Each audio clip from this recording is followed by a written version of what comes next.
What if I told you that a Formula One driver once went from having his last rites set by a priest in hospital to racing at the Italian Grand Prix just 6 weeks after a near fatal crash and losing the Formula One World Championship by just 1 point?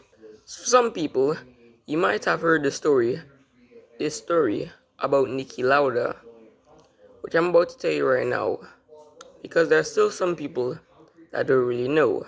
So the year is 1976, and Niki Lauda and Ferrari have just come off the back of winning Drivers' and Constructors' Championships. Lauda winning Ferrari's first Drivers' and Constructors' Championships since 1964 with John Surtees. So now Lauda is the reigning Drivers' Champion, and Ferrari is the defending Constructors' Champion. Lauda starts off the season well, with 2 wins in the first 2 races, then a second place in Long Beach, followed by a second place in Spain. He then wins the next 2 races before a third place in Sweden. He retires for the next race in France, but then at Brands Hatch controversially wins after a disqualification from James Hunt, who, after a big crash on the opening lap involving Lauda's Ferrari teammate Clay Regazzoni, which saw Hunt stop near the start finish line, or rather the pit straight. So basically, what happened was that the team. So basically, what happened was that Hunt had stopped near the pit lane, but the rules at the time said that the drivers had to make it back to the pit lane to be classified on the restart list. But because, like I said, he hadn't made his way back to the pit lane, and so he couldn't start the race. But then an angry British crowd started chanting, "We want Hunt," and throwing the litter onto the track. So the steward eventually decided to let him start the race, and then eventually he caught up to Lauda, who had gearbox issues, and he took the lead and won the race. But then Ferrari the protested the result, and then Hunt was disqualified 2 months later. So now, fast forward 2 weeks, and it is the German Grand Prix held around the famous, or rather infamous, Nürburgring Nordschleife. So, on the morning of the race, Lauda decides to host a stewards meeting for the drivers to boycott the race, saying that the track was too dangerous and not fit enough to be raced on by F1 cars, because F1 cars back then were not as strong as F1 cars were right now. Basically, it. So, however, the thing is, Lauda, most people did wanted the race to go ahead, because the thing is, what most people thought it was a tactic from Lauda, because with one race gone, that means there will be less races for them to catch up, which means that there's a better chance of him winning the world championship with one race less. So the race went ahead, of course. The race started wet, but the thing is, by the end of lap one, it was dry. It was time for dry tires, because the thing is, around the Nürburgring Nordschleife, it's a very long circuit, so like, let's say half of the circuit could be wet, and then the other half of the circuit could be dry.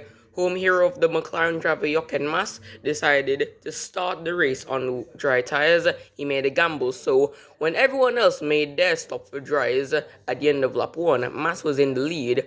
Lauda came in for dries along with everyone else, but he had a slow pit stop, and he came out behind some slower cars. So Lauda, he was making up close ground, but then suddenly at Bergwerk, he suffered a suspension failure and then crashed into an embankment.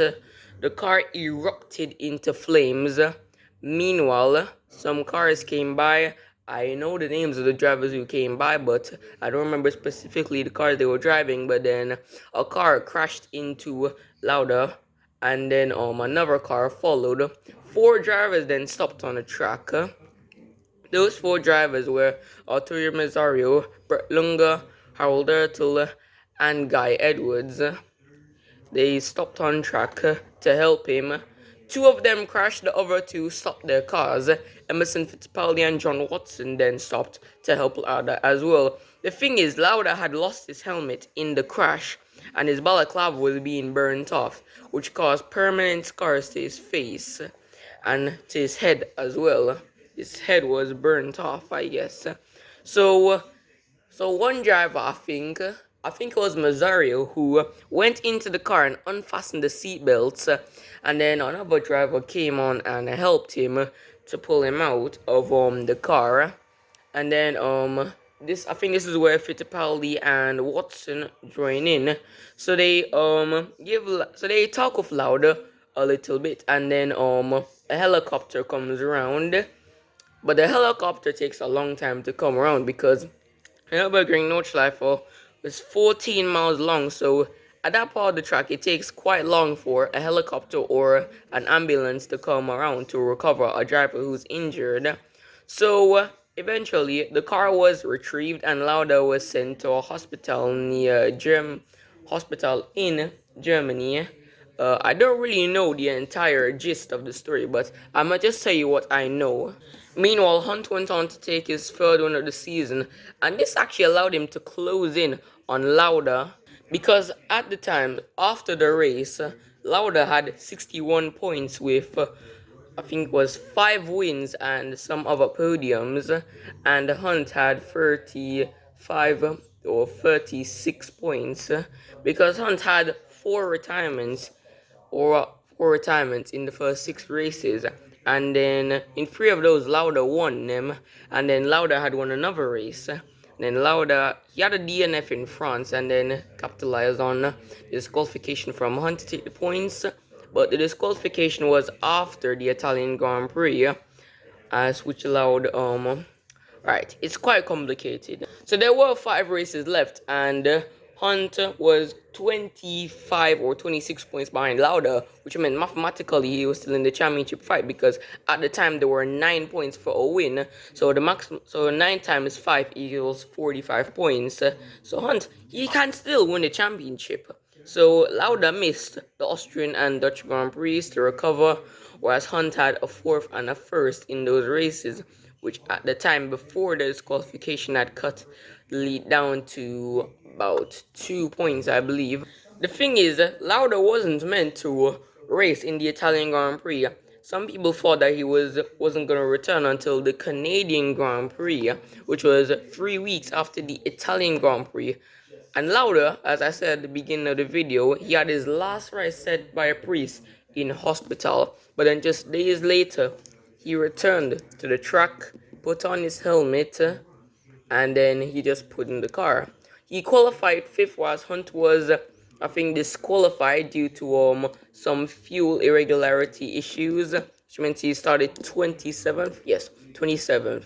F1 had more than 20 cars starting a race back then, and he spun off, whereas Lauda drove cautiously to 4th. And when he took off his helmet, he was bleeding very heavily afterwards. He was struggling to take off his helmet, but it was a good result. It managed to help him keep his championship lead to James Hunt. So in Mosport, Hunt managed to win, whereas Lauda struggled his way to 8th, and then Hunt won again at Watkins Glen after a battle with his good friend Jody Scheckter, whereas Lauda was 3rd, and then it came down to a reigns of Japanese Grand Prix for which the title was going to be decided. Of course, the Japanese Grand Prix was held at the brand new Fuji Speedway, new to F1. It was, as I said, it was raining heavily for the race, and Lauda. So the thing is, I think Hunt qualified 2nd behind Mario Andretti, and I think Lauda was like 2, 3, 4 places down, one of those places. But then, at the end of lap 1, along with Emerson Fittipaldi and Carlos Pace, he decided to withdraw from the race, saying, "There are more important things in life than winning the World Championship."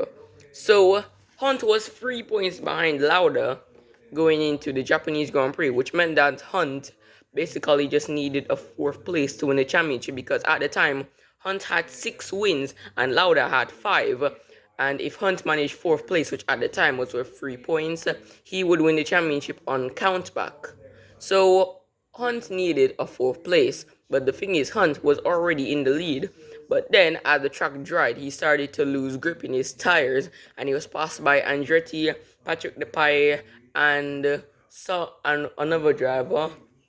Then afterwards, he got a puncher, and then he pitted and dropped down to fifth. So at this point, he would lose the championship to Lauda by 1 point. He needed one more position, so he overtook Clay Regazzoni and Alan Jones in a haste. The thing is, when Hunt crossed the line, he didn't know which position he was, because the thing is, I think there was an issue with the timings, which is why he didn't know where he finished. But when he saw the finishing position, he saw Hunt in next to three dot.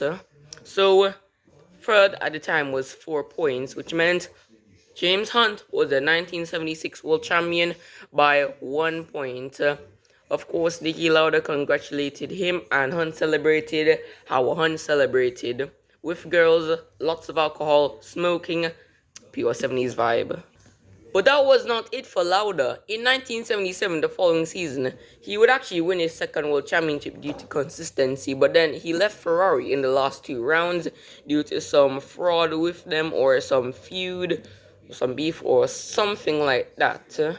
And so he went to Brabham, and then after 2 years he retired from F1. 1982 he came back with McLaren, and then in 1984 he won his third world championship from a young Alan Prost by just half a point, not even a full point, half a point. Imagine that today. Yeah? In 1985 he picked up his last F1 win at the Dutch Grand Prix, and he retired at the end of the season and went on to make up his own airline, something which he had done in his 2 years off in F1. But then the next big thing happened to Niki Lauda, as he went on to become non-executive chairman of Mercedes, and he was the one in deciding Lewis Hamilton to move to Mercedes for 2013. And that, my friends, as the rest they say, is history. But unfortunately for Lauda, in his infamous crash, it had permanently damaged his lungs. And unfortunately, in May 2019, on the eve of the Monaco Grand Prix, he sadly passed away. Mercedes made a tribute to them by painting their halos red, along with special helmets for both drivers, I believe. Sebastian Vettel also made a tribute to Niki Lauda, and Hamilton went on to win, saying if Niki was here, he'd probably take his hat off, as Niki Lauda mostly does when Lewis Hamilton wins a race. But yeah, that is how Niki Lauda went from almost losing his life to losing the World Championship by 1 point, and then winning another 2 World Championships before signing off. Comment below whichever video you should see, and if you enjoyed this one, like and subscribe for more Formula 1 content. It's day 63 without F1. Yes, I've been counting the days, I don't care what you say. So we'll be pumping out a lot of Formula 1 content. I don't really pump out as much as content as I'm not really doing, because normally you'll see like gaps between consecutive videos of like 2 or 3 weeks. The thing is, I'm a bit busy with school right now. I'll just say that, as you might know, because I'm a kid. And about the Hunt's disqualification from Silverstone, or Brands Hatch, sorry, 1976, I will make a video about that up and coming. Video will be dropping up by next week, and I'll be making some content on FX Racer, Monoposto, and maybe even Formula Roblox. And I'll see you later, guys. Goodbye.